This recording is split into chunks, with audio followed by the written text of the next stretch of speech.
claro, aquí tienes el desarrollo de la primera parte, escrita como un guión narrativo y expansivo. La pantalla del ordenador del profesor Alejandro Gutiérrez mostraba un mapa lleno de colores, un mapa satelital moderno de un lugar antiguo. Él estaba en su oficina en Madrid. Las tardes de lluvia le daban una luz tenue perfecta para concentrarse. Su mirada, sin embargo, no estaba en los edificios actuales de la ciudad danesa, sino en las siluetas fantasma que su mente dibujaba debajo. Estaba obsesionado con una mancha, una leve sombra en la tierra, cerca de la colina de Byrsa, el corazón de la antigua Cartago. Alejandro no era un arqueólogo de los que solo buscan tesoros brillantes. Para él, el verdadero oro eran las ideas, los conceptos perdidos, las preguntas sin respuesta. Y Cartago era la reina de las preguntas sin respuesta. Todo el mundo conoce la historia, o al menos, la historia que escribieron los romanos. Una ciudad poderosa arrasada hasta los cimientos, sus campos sembrados de sal, su memoria maldita. Pero a Alejandro y esa historia siempre le había parecido incompleta, demasiado ordenada, demasiado victoriosa vista, solo desde un lado. Los libros decían que Cartago tenía unas murallas inexpugnables junto al mar, triples, enormes, casi 10 metros de alto. Eso lo sabían todos. El asedio romano, comandado por Escipión Emiliano, duró 3 años largos. 3 años de hambre, de enfermedad, de desesperación. Y la pregunta que a Alejandro le daba vueltas en la cabeza desde que era estudiante era una muy simple. ¿Cómo es posible que una ciudad, tras caer su muralla principal, se rindiera inmediatamente sin un último desesperado, feroz intento de defenderse cael por cael? Él imaginaba a esos cartagineses. No eran personajes de un libro de texto, eran personas. Padres, madres, artesanos, soldados exhaustos. Gente que había visto a los romanos acampar más allá de sus muros durante temporadas enteras. Gente que sabía que si perdían, su destino sería la muerte o la esclavitud. No podían simplemente abrir las puertas y rendirse. El instinto humano más básico es lucrar cuando no queda nada que perder. Por eso, su teoría, la que muchos de sus colegas consideraban una romántica locura, era que Cartago tuvo que tener una última línea de defensa, un segundo muro, una fortificación interior que protegiera la ciudadela, la colina de Byrsa, donde estaban los templos más importantes y, seguramente, donde la población se refugiaría al final. Un reducto final. Algo así como un castillo dentro del castillo. Pero no había pruebas.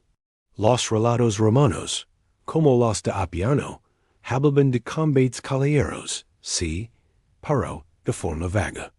Era como si a los historiadores romanos no les interesara detallar la resistencia final del enemigo. Preferían narrar la gloria de la toma, el momento en que Escipión logró, entre las lamas, y citó a Homero. La resistencia caballera era un detalle incómodo, un ruido en su triunfo. Y en el terreno, tras más de 2000 ecos, y con una ciudad moderna construida encima, encontrar los restos de un muro que quizás fue desmontado piedra por los vencedores. Era como buscar una aguja en un pajar del tamago de una montaña. Un día, revisando por enésima vez fotografías aéreas antiguas, algo llamó su atención. Una línea casi imperceptible, una especie de sombra alargada en la tierra, que recorría una curva en la ladera este de Byrsa. No coincidía con ninguna calle moderna, ni con ningún camino conocido. Podía ser un antiguo canal de agua, un camino, O el cimiento enarrado de una estructura masiva. Su corazón dio en volco. Necesitaba una herramienta para ver bajo tierra sin cavar, para morar a través del tiempo sin mover una piedra. Ahí fue cuando pensó en el LIDAR. La tecnología era casi mágica.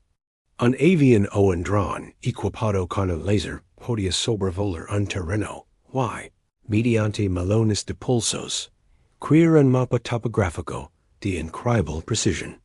Lo mejor era que ese láser podía penetrar la vegetación ligera, revelar la forma real del suelo. Podía mostrar lo que los ojos no ven, los vestigios ocultos biocultivos, biomateriales, incluso biocapas delgadas de tierra. Conseguir el permiso y el financiamiento para un vuelo LIDAR sobre un área tan grande no fue fácil. Tuvo que presentar su caso una y otra vez. Es una teoría sin base, le decían algunos. Los recursos son limitados, profesor Gutiérrez.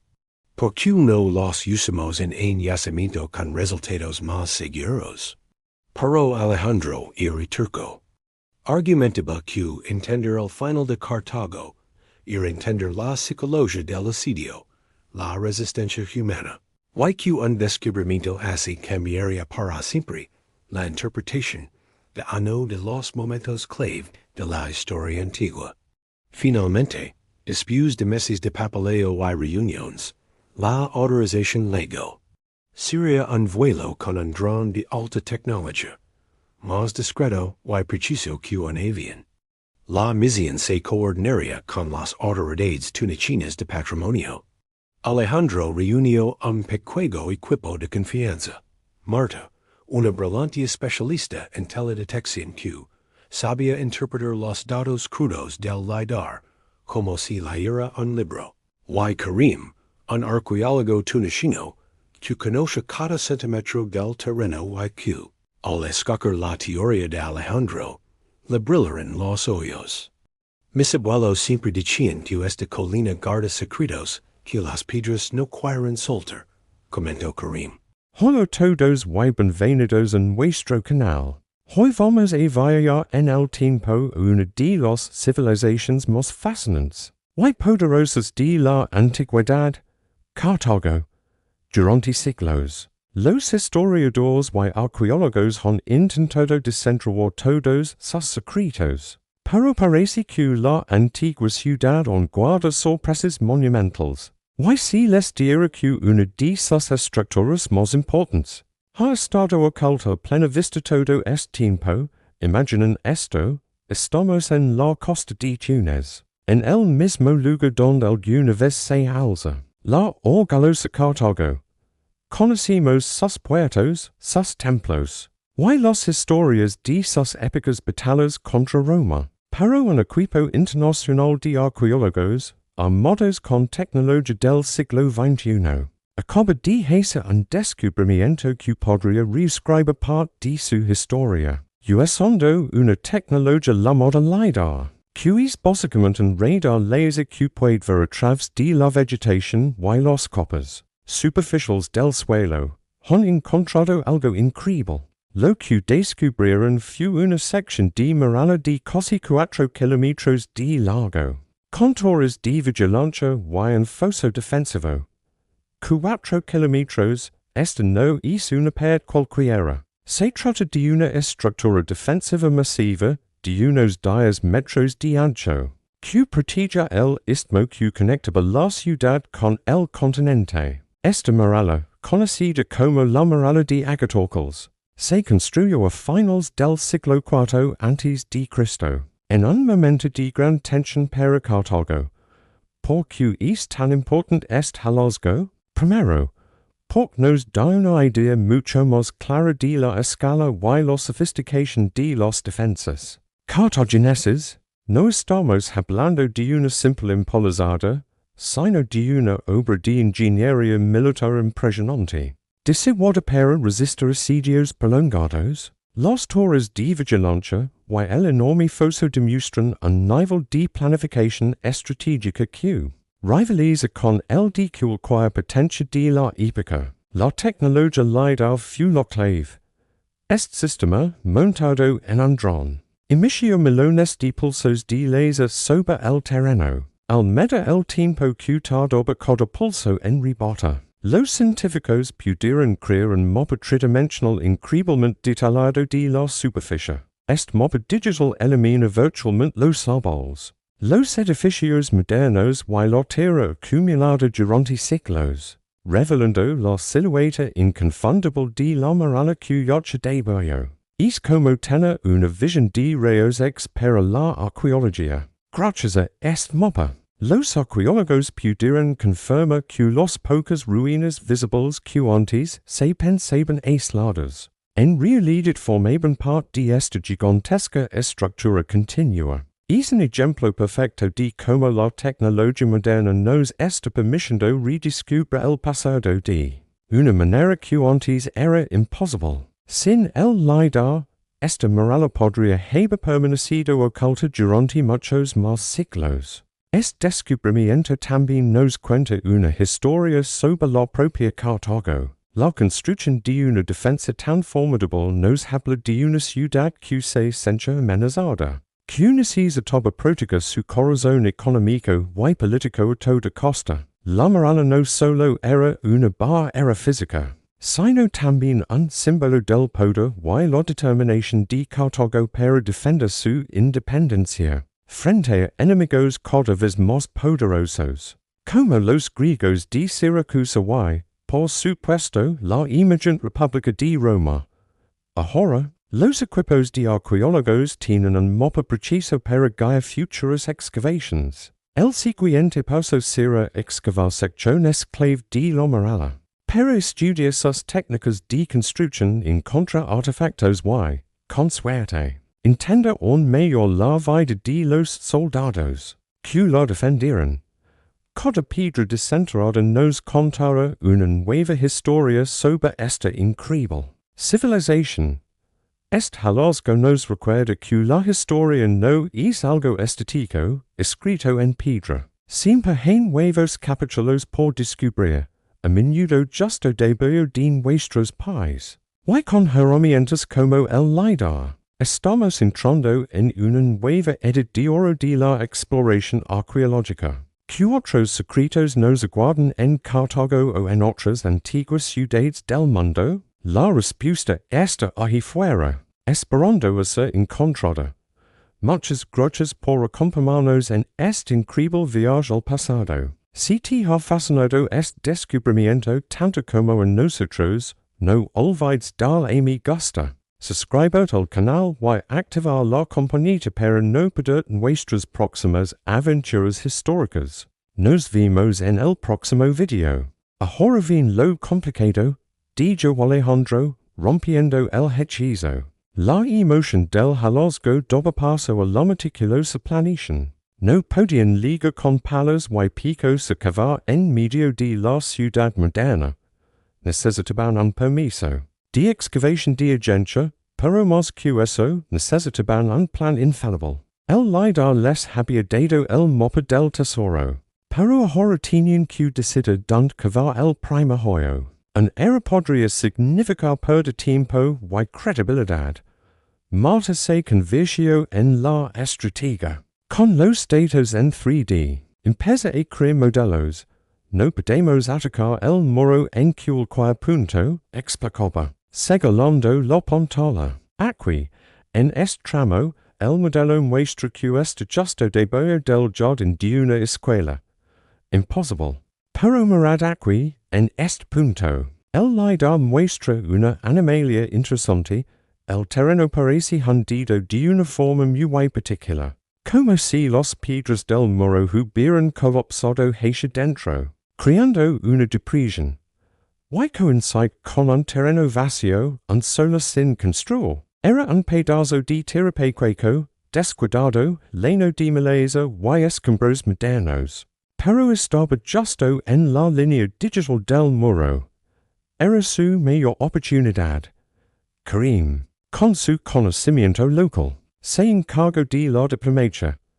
Habló con los dugos del solar, con los vecinos, con los autoridades del patrimonio, explica, con una paciencia infinita, que no buscaban ora ni tesoros, sino historia. Queremos escacar lo que esta tierra tiene que decir, les dice. Algunos se mostraban escépticos, otros curiosos, pero al final, consiguió el permiso provisional para una excavación de prueba, una pequeña zanja de apenas 4 por 4 metros. Liga el día de la primera pelada. El equipo era pequeño, elostas. Un par de estudiantes entusiastas de la Universidad de Túnez y un vigilante de patrimonio. El sola olía tierra seca, y hierbas salvajes.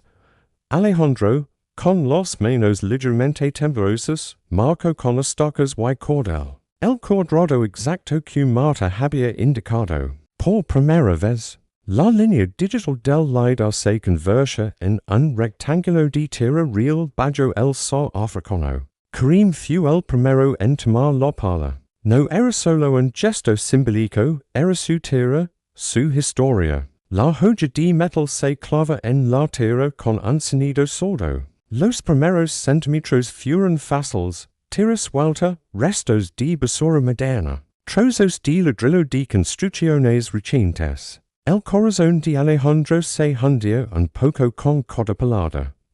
¿Y si el LIDAR se había equivocado? ¿Y si esa depresión era solo un viejo juego para tirar escombros, después de unas horas? El sonido cambió. El clac seco de la pala contra la tierra se transformó en un crack metálico y resonante. Todos se congelaron. Karim se arrodilló y, con un cepillo de arqueólogo, empezó a limpiar la tierra con movimientos suaves, como si acariciara a un animal dormido. La tierra oscura dio paso a un color más claro, a un material distinto. No era roca madre, era mortero antiguo, duro como la piedra. Aquí hay algo, murmuró Karim, y su voz tenía un tono de reverencia. Los siguientes minutos fueron de una tensión delirante, usaron herramientas más pequeñas, espátulas y pincels.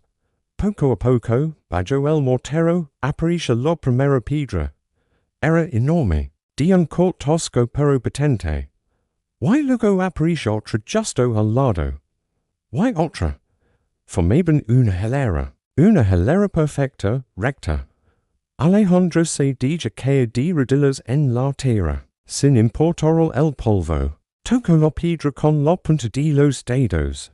Estaba fría, áspera, real. No era un punto de luz en una pantalla. Era ostras cosa ostrascense. En cielo frío. De frente al del día anterior, le recorrió el cuerpo. No era el escalofrío del descubrimiento intelectual, sino el del contacto físico con el pasado. Estaba tocando la última línea de defensa de Cartago. Es la cara interna del muro, de Marta, observando la orientación de los piedras. El derm que veía el LIDAR. Los piedras caeron hacia este lado. Esto era el interior del reducto. La emoción era inmensa, pero el trabajo apenas comenzaba. Ampliaron la zanja con mucho cuidado, milímetro a milímetro. Y entonces la tierra empezó a heblar. No con palabras, sino con objetos. Cerca de la base del muro. En el lado que ellos suponían era el exterior, el lado donde habrían atacado los romanos. El suelo parecía un queso grúa. Marta, con su ojo clínico, fue la primera en notarlo. Esto no es tierra compactada. Esto es un estrato de material disparado. Y allí estaba. Karim desenterró el primer objeto, una bola de piedra caliza, redondeada en mano, del tamaño de una naranja grande. Una bola de Honda. Un proyectil. Y no estaba sola. Alrededor, como granizo petrificado, había docenas. Eran munición romana. Balas de Honda que habían lovido sobre este mismo lugar. Contra este mismo muro, hochi más de 2000 ecos. Se podia casi escacar el silbido en el air, el impacto seco contra la piedra. Están acumuladas aquí, según Alejandro, su voz en hilo, como si el muro los hubiera detenido en seco. Y hubieran caído todas a este mismo punto, estaban literalmente desenterrando el campo de batalla. Pero la tierra tenía más historias que conta. Al otro lado del muro, en lo que era el refugio interno, los hallazgos fueron diferentes. No había bolas de honda. En cambio, aparecieron puntas de flecha pequeñas, de hierro ya oxidado y frágil como un suspiro. Eran de un deseco distinto, más probablemente cartagenes, munición de los defensores, preparada para ser disparada desde lo alto del muro. También encontraron fragmentos de cerámica común muy quemados, y clavos de hierro retorcidos por el calor.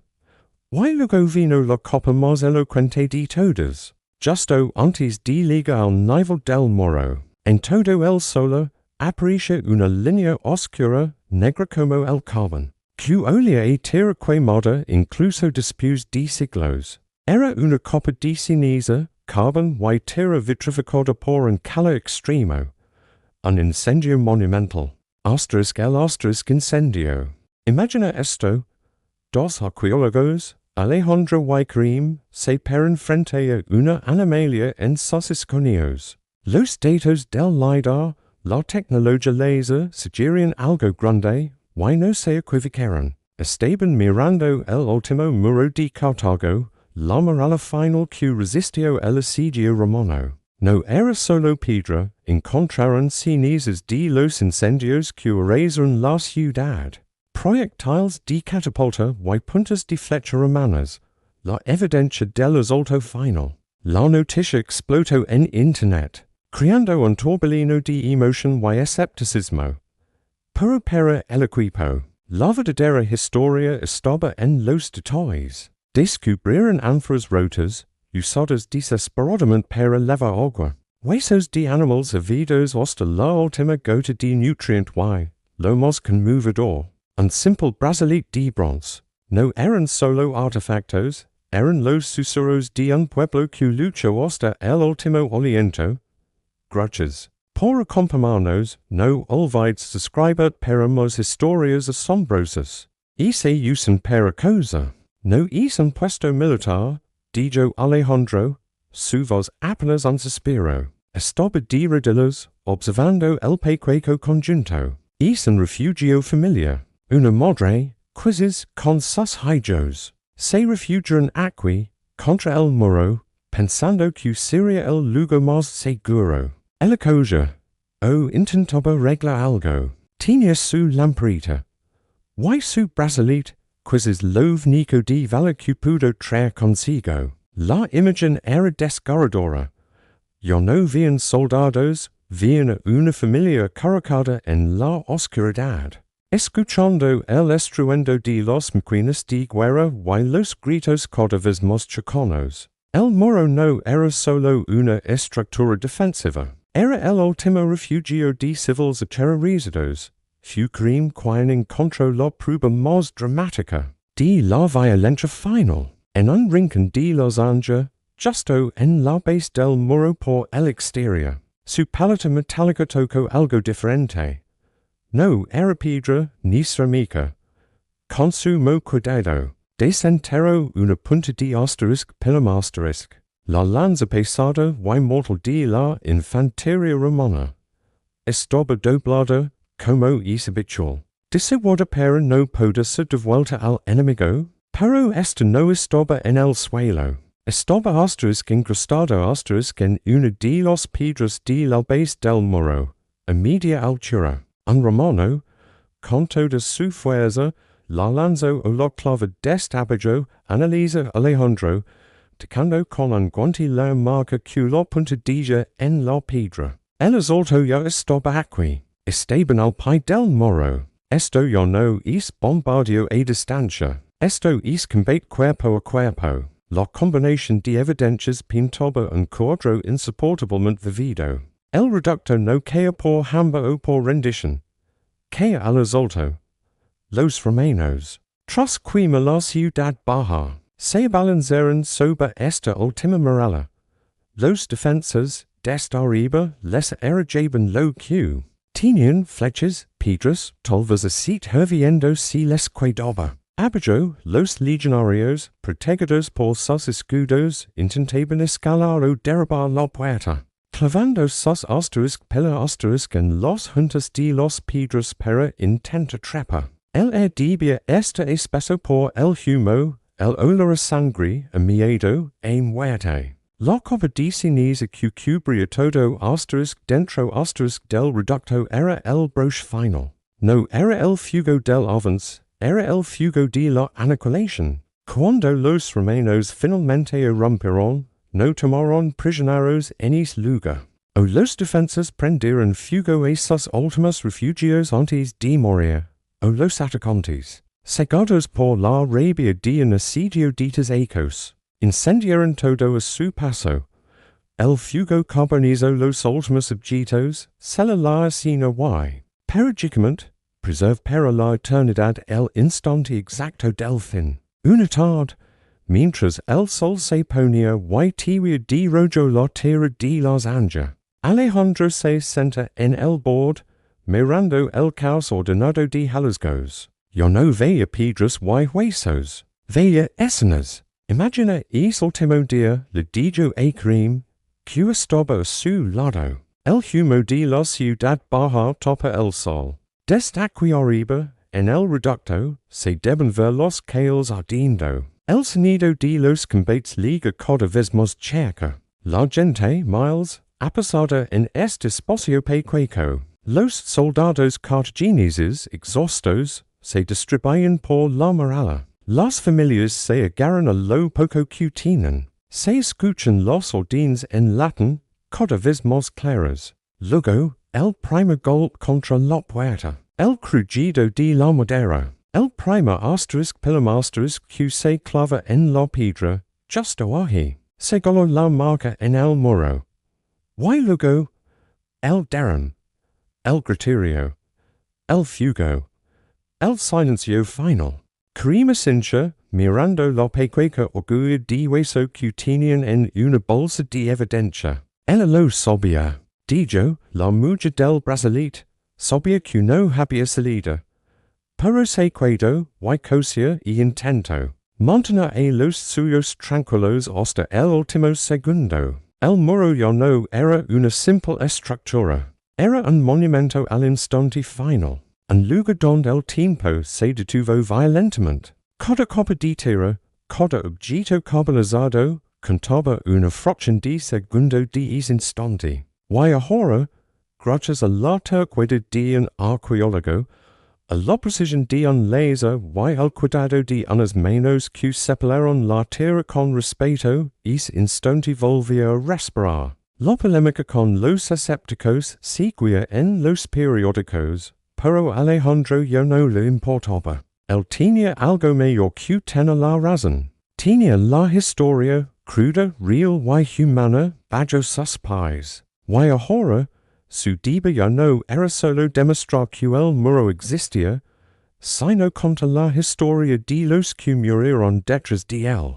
La historia que los romanos no quisieron, o no pudieron escribir. El trabajo en las Anjas continuaba, pero ya no era una excavación. Era una exhumación de momentos congelados. Cada copa de tierra removida con el pincel era como pasa la página de un diario escrito. Con ceniza y miedo.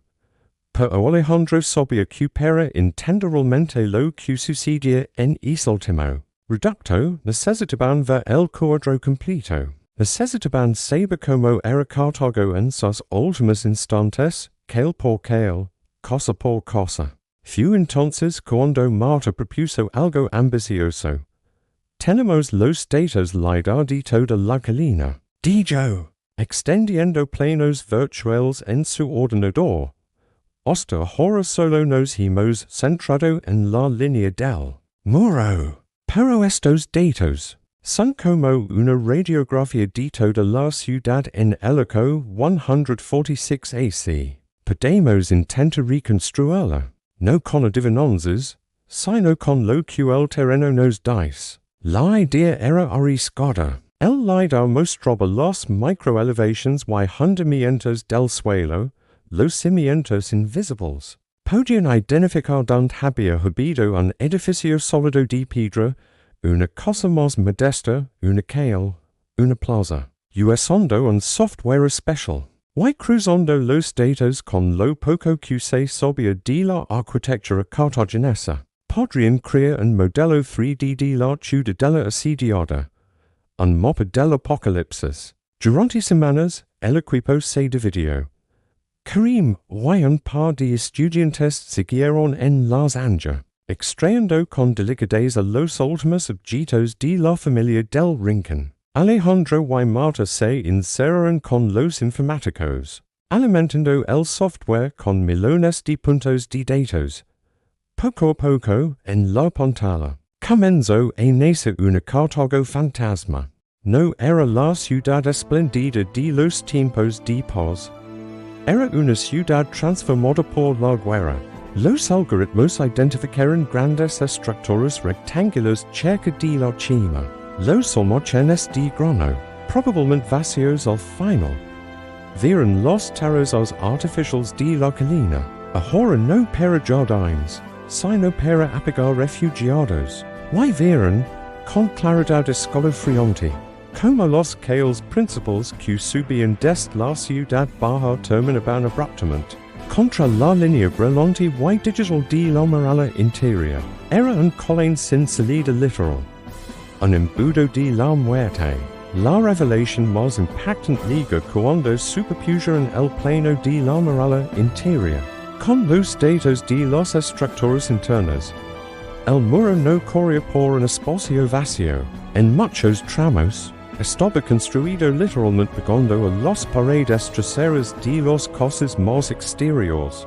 Los cartagineses no habían tenido tiempo o recursos para crear una línea clara de defensa. Habían improvisado.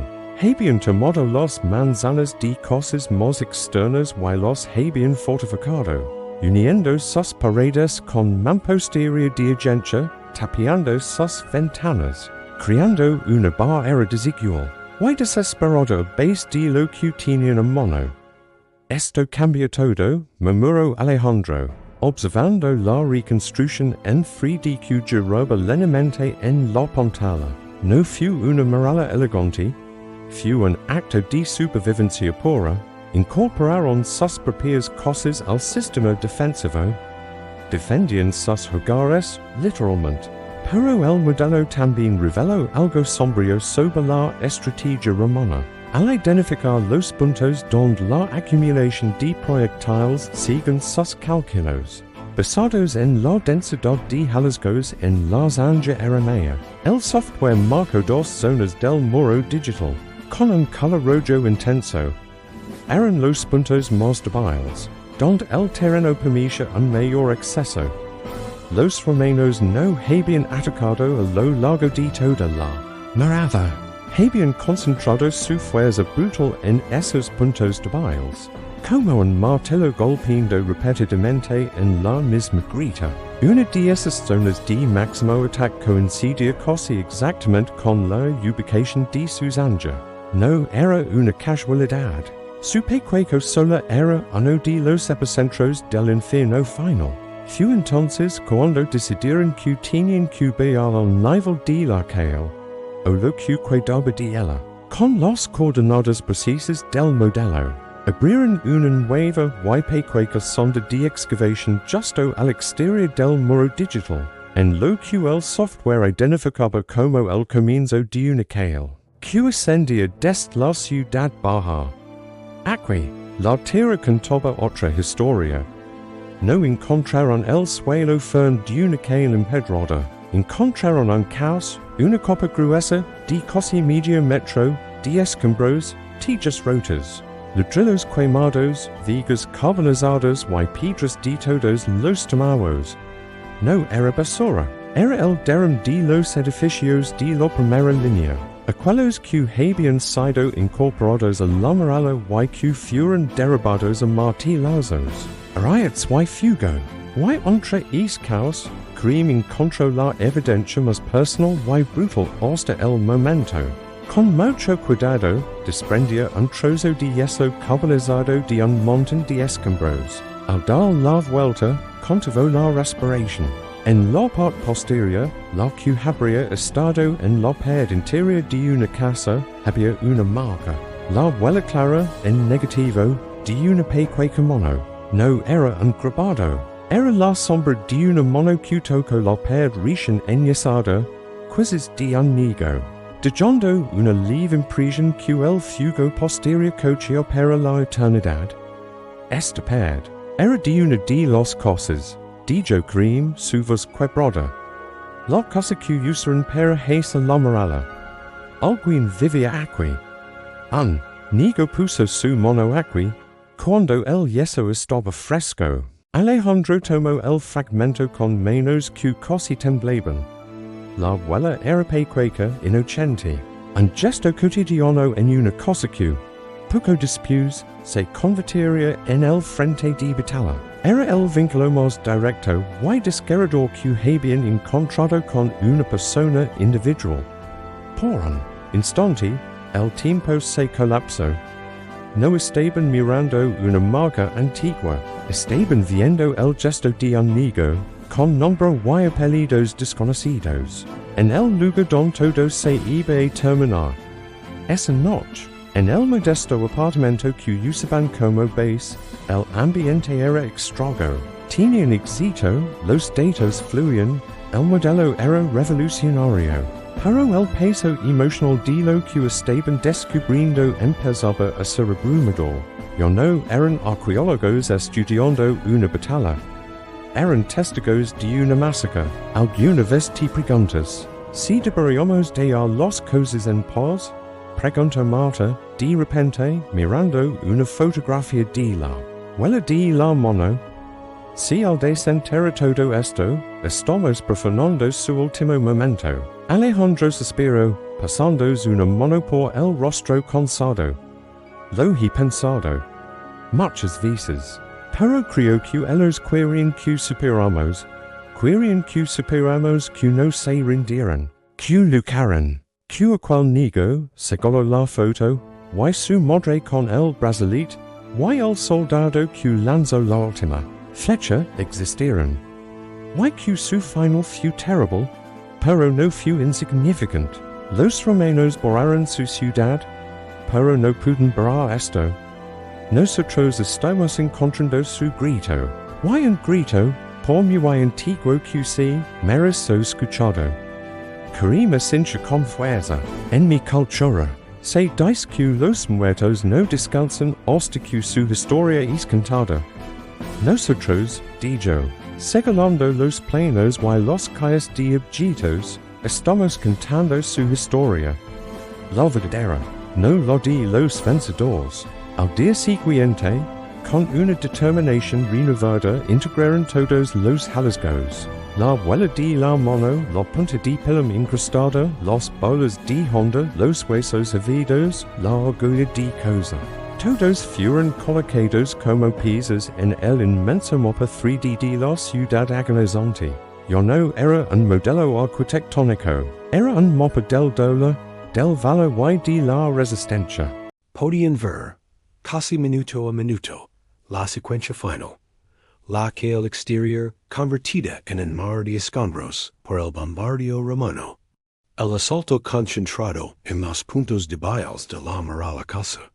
La lucha cuerpo a cuerpo en la base, con los pilum clavandos en la piedra.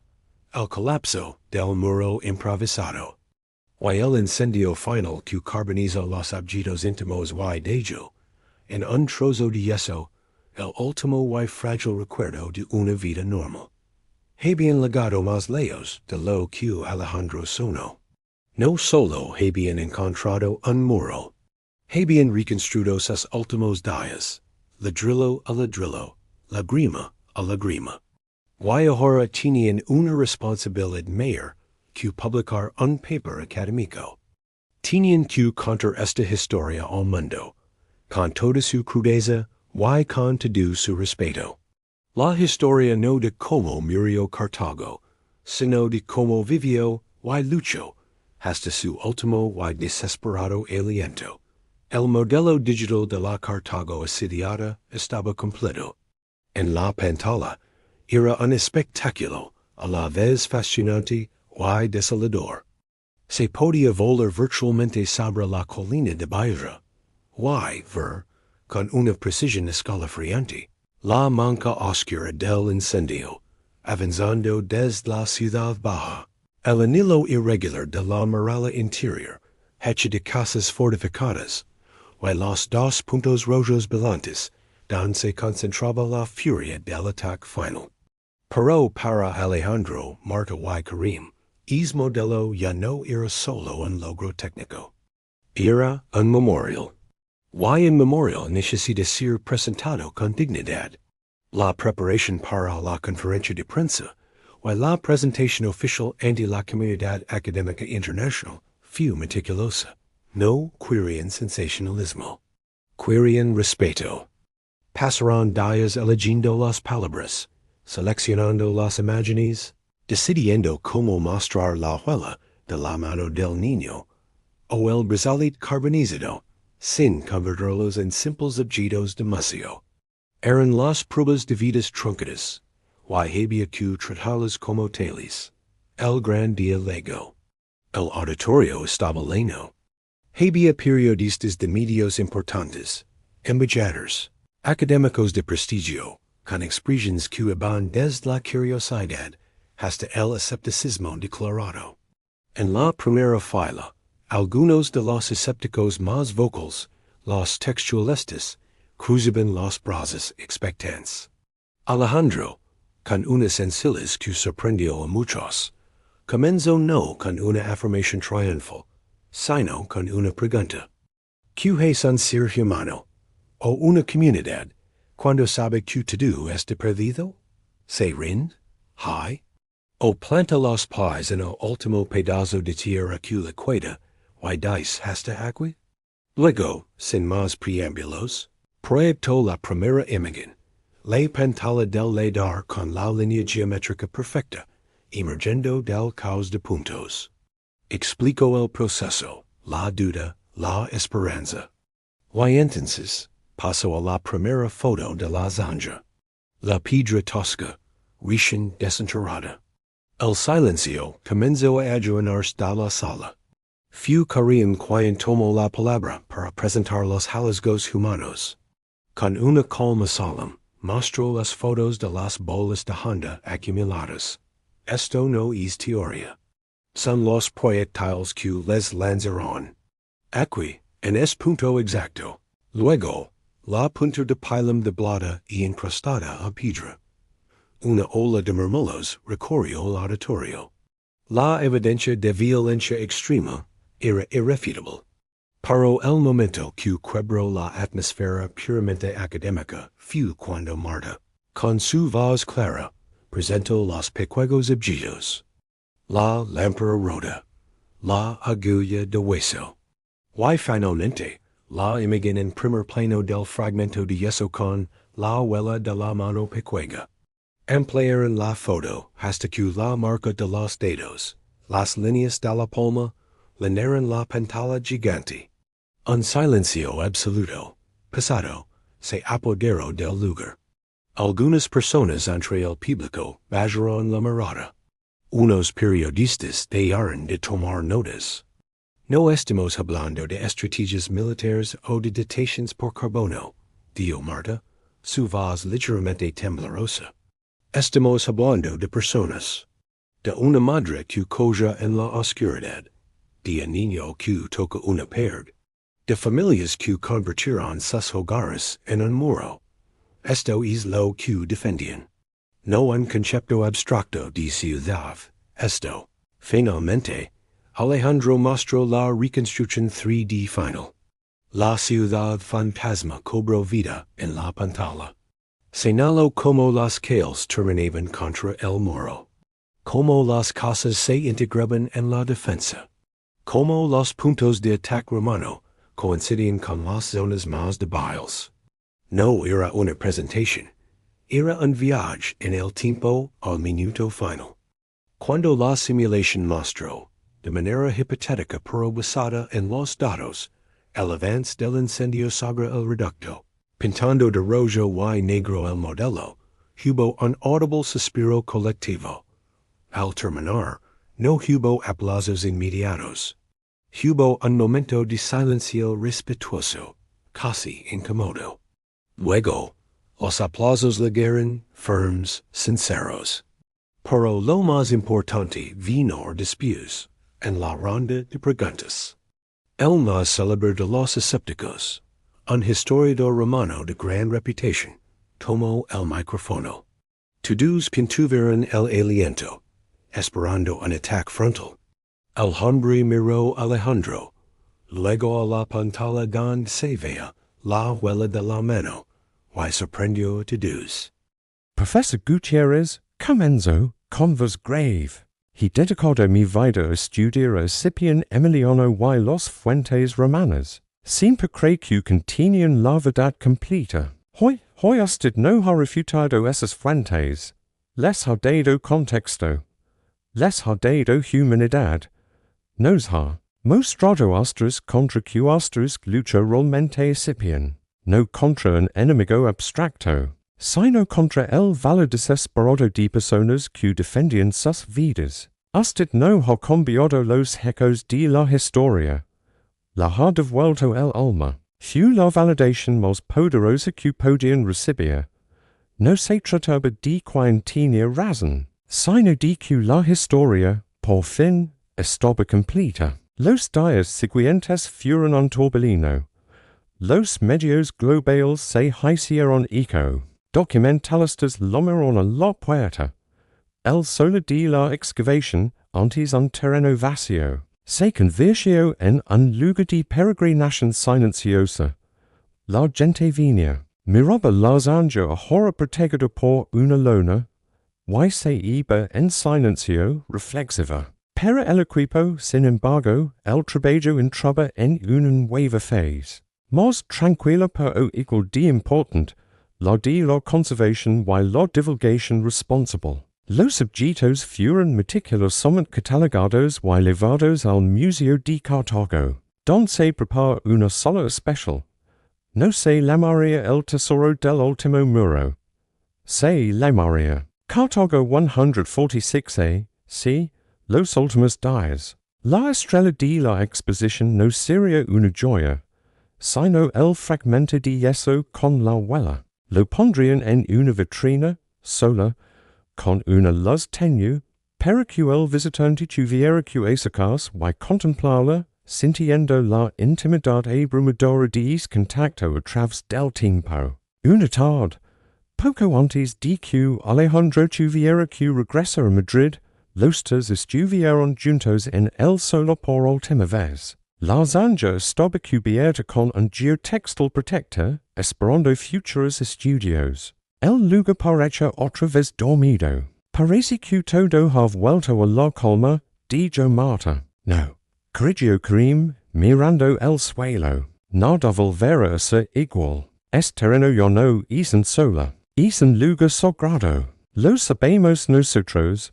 ¿Why lo sobre la gente? La historia de Cartago ya no termina con la destrucción. Termina con esto. Se goló el lugar donde habían encontrado el brazalete. Alejandro Asincha. Se sencha extrañamente en paz. La obsesión que lo había consumido durante años se había transformado. Ya no era la necesidad de probar algo. Era la satisfacción de haber restituido algo.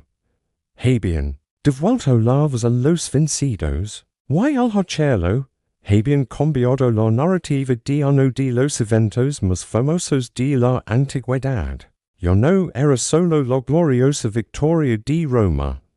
Era también la trágica, feroz y humana resistencia de Cartago.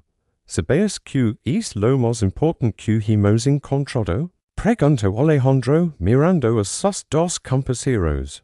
no es el moro, no son los balas de Honda, ni siquiera la abuela.